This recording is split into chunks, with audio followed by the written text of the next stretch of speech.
that his feet and where they're positioned and how he throws doesn't matter if it's deep 50 yards down the field or if it's a 2-yard check down. He thinks he can throw from any angle, from any position. Doesn't matter what his mechanics are, he's going to complete it.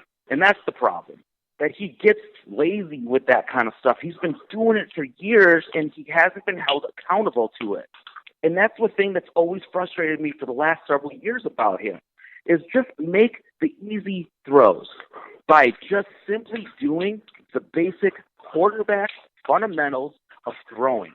If you can just do that, just do that, you will complete the passes that should easily be completed that will then convert to, more likely first downs that you wouldn't have got or got extra yards that you didn't get because it was incomplete. You'll get more opportunities to make the big play that you want to play, that you want to make. But you got to make the easy ones when they're there.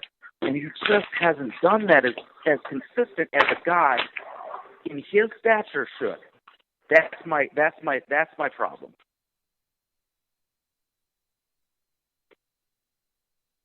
Fully agree. There.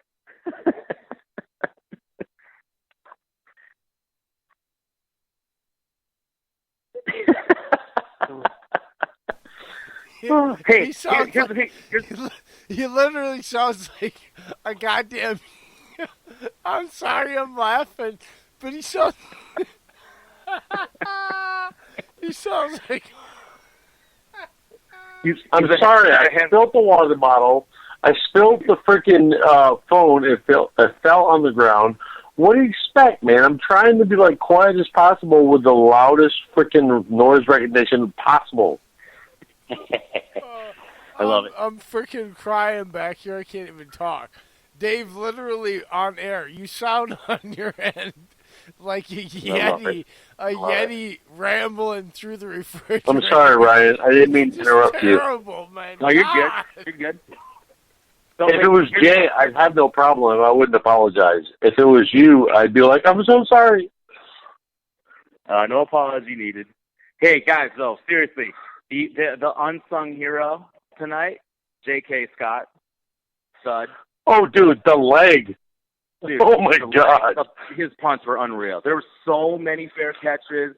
They were all inside the 20 or inside the 10. Tariq Cohen who? That would get you a star on the helmet. So, I mean, he was huge tonight. The field position battle and then the coverage on special teams was solid. I mean, that looked good. They looked good tonight. I'm just all Can around. I say it? I really got to say it. I know you guys, I know I'm drunk. I got to say it, but Bart Starr sticker on the back of the helmet. Stop. Hey, quiet. The Bart Starr on the back of the helmet. Bart Starr helped us tonight. All I'm going to say. He was looking down. Now sure. I feel like you should be playing the freaking X-Files music right now. Like, for God's sakes, Dave, go slam your refrigerator door or something again. God damn it. Ryan, no. Do you got anything actually intelligent to say besides ghosts are helping football games? Bart Starr helped us. Don't yell at me. I do got to ask. Since we were tweeting about this earlier, Dave, how did you get that many? How did you get that many Twitter followers? I told you I blacked out, and that's how it happened. I had no idea. Oh, Jesus Christ, dude! Oh, fucking Christ! Oh, man. And I've been on Twitter for 10 years. I've been on Twitter for 10 years, and I just recently got over 400. Oh, you're killing me, man. I'm sorry. I don't know. My wife says the same thing. Oh, wait. How many people listen to you? Almost 1,600. What? Yeah, that's what my wife says about me. So, I mean, I get the same reaction. I am literally crying back here. I'm trying to get where I can say something intelligent, but freaking Dave, you're freaking killing me back there. You freaking moron. Damn. Yeah, seriously.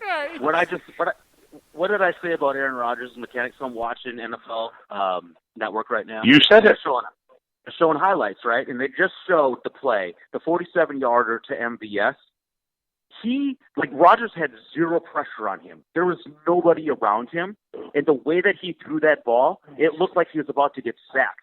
He threw it off balance, falling away, and that's why it barely even it was actually short. If he would have actually launched that, he would have hit him in stride. It would have went for a 74-yard touchdown. It would have been a touchdown. Yeah, he didn't even step into it. The way that his mechanics were terrible, and he had zero pressure on him because it was such a good play fake and a good play call. That's the kind of stuff that seriously people like. This is real analysis from people on real time. And this is what people like Luke Getsy. Yeah, Luke Getsy and Nathaniel Hackett and Matt LaFleur, they need to get in a room, in that quarterback room, and they need to be able to hold him accountable and say, hey, this needs to stop. This needs to change because this has been going on for years. And clearly McCarthy and Philbin and whoever else weren't able to do this and get through to him. Those types of things need to change. He could be an absolute monster, an elite quarterback, the best we've ever seen, if he literally just did those things correctly. It's not the big things that he does well, it's the small things that Brady does so well, that people praise Breeze do so well, that he can do, that you're pissed at him basically, Ryan, that he could do, but you feel like he's choosing not to do because he's just being lazy. Is that your point here, Ryan? It is. It's one of the worst things in life is having so much potential and not being able to tap into it. And sometimes I feel that way about Aaron Rodgers. When he does tap into it, it's unreal. He is absolutely phenomenal. He's the best quarterback to ever lace him up. But he doesn't do it consistently. And that's always been my issue with him. That he just, I don't know what it is. I don't know whether it's laziness. I don't know if it's ego, confidence, pride. I don't know what it is. If he could just figure that out, if somebody could get through to him and tell him, hey, if we just did these little things the way they should be, you will absolutely dominate this league. And it hasn't happened. It happens, but it doesn't happen as frequently as it should. That's the problem. But anyway, I totally get your point. And it's a valid point. Yes, I agree. Because we're about the how and the why here, Ryan. So that was a perfect how and why of where you're pointing, and how you're pissed and all that. Even though it started from a rant, it was a good teaching point. Good job, Ryan. You get a bravo. But at the end of the day, here you go. You know what? We're 1-0, man. That's all that I care. Just get the win. We won on the road. We got the W in a huge spot, big game, division rival. We weren't favored. That is a huge win. I don't care how ugly it was or how it looked or whatever, what the score was. Can I just say this, though, too, Ryan? Have you noticed, and Dave pointed this out, so when we went and got cable back and we chose our channels, I chose ESPN because of Monday Night Football, obviously, so I wouldn't miss the Monday Night Football games. But instead of picking some of the other ones I used to, I picked NFL Network. And can I say the Good Morning Football crew, all of those guys, they might be homers and they might screw with you and they might pick people and make you mad. But honest to God, when it comes to really giving players their props, even if they pick against that player's team or this or that, they give individual players their props. They show you reasons why. They're honest about it. And I really appreciate all of their work that they do since I've been watching them over the past month and a half or so. They're very excellent at their job at actually doing and showing you why players are good. Even if they're going to tell you the Bears are going to win, they'll show you why Devontae Adams is going to dominate the game regardless if they pick him to lose in the game. That's just my He was triple covered at one point tonight. I'm just saying people should pay attention to them because they are very good. I'm not disagreeing. I'm just saying he was triple covered at one point tonight for 3 straight plays. Yeah, there was a good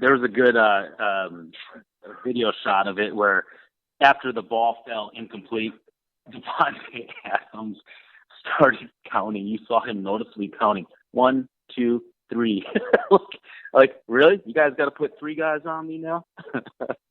As a guy who owns Devontae Adams in all 4 of my fantasy football leagues, and I think he's a monster year, I was pissed. Shut up, dude. You picked right before me. Jason, shut up.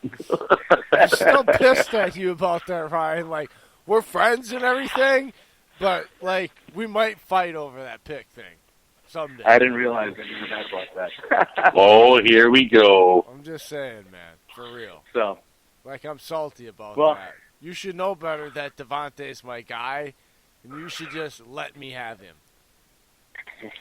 Well, he's my guy. Adams is our guy. So. Yeah, our guy. Because fantasy comes second to none with reality. Dude, I like to beef with Ryan because he can take it because he's a big boy. Are you saying I can't take it, Jay? You always make short jokes to me. It's not fun. I won't make. Bilbo called. He wants to throw in the ring in the mountain. I'm only about 5'8", so that I'm not going to make. See, we're the same height, so we can both hit each other about the same time. It's even. There you go. I can climb up Dave's back. You can eat him at the ankles. Oh no, I'm going to sit at ringside while I watch you two fight. So I'm not going to back down from anyone, so anyone can talk trash, but I got thick skin first and foremost. But second of all, I'll back it up with just facts, and so I'll have a mic drop moment at some point. But other than that, anything else that stuck out? Anything else that stuck out with you guys in this game tonight? I did. I have something. Dave. Go ahead, Dave. Don't say the Ty D word anymore while you're talking either. Just analyze. All right, anyway, Ty Summers. Oh. I did? Yeah. Oh, well, then my bad. All right, anyways, there's actually another player I want to talk about. Montravius Adams stepped in, and he performed really well tonight. Adams stepped in, ate a lot of run tackles that helped go to the 3 and outs in the defenses tonight for the Packers. I feel like Adams is fulfilling what Penton saw in him in preseason.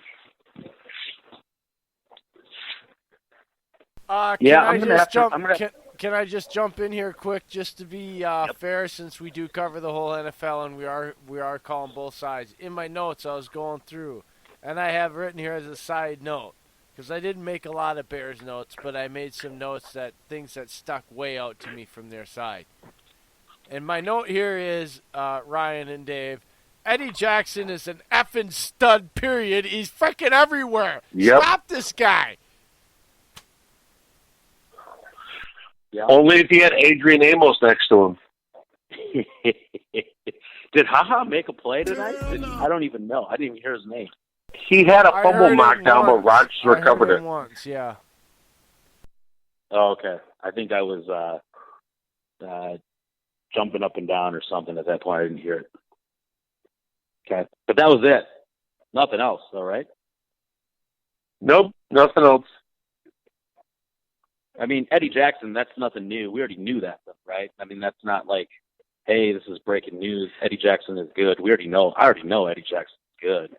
But I think it will make a big difference on who his counterpart is, and I think Bears fans are going to realize that it does make a difference that Eddie Jackson can do what he does, what he's really good at, when he has another safety like Adrian Amos, who is assignment sure and doesn't make mistakes or mental errors that can actually complement him. And when he has another safety like HaHa Clinton Dix, who's actually trying to be Eddie Jackson, it doesn't work as well. I bet you Eddie Jackson doesn't have as many interceptions this year as he did last year because of it. Well, Adrian Amos already has more interceptions than Eddie Jackson does. There you go. Oh, that's dirty. There you go. You know what's going to happen is that video clip, as a side note, that video clip of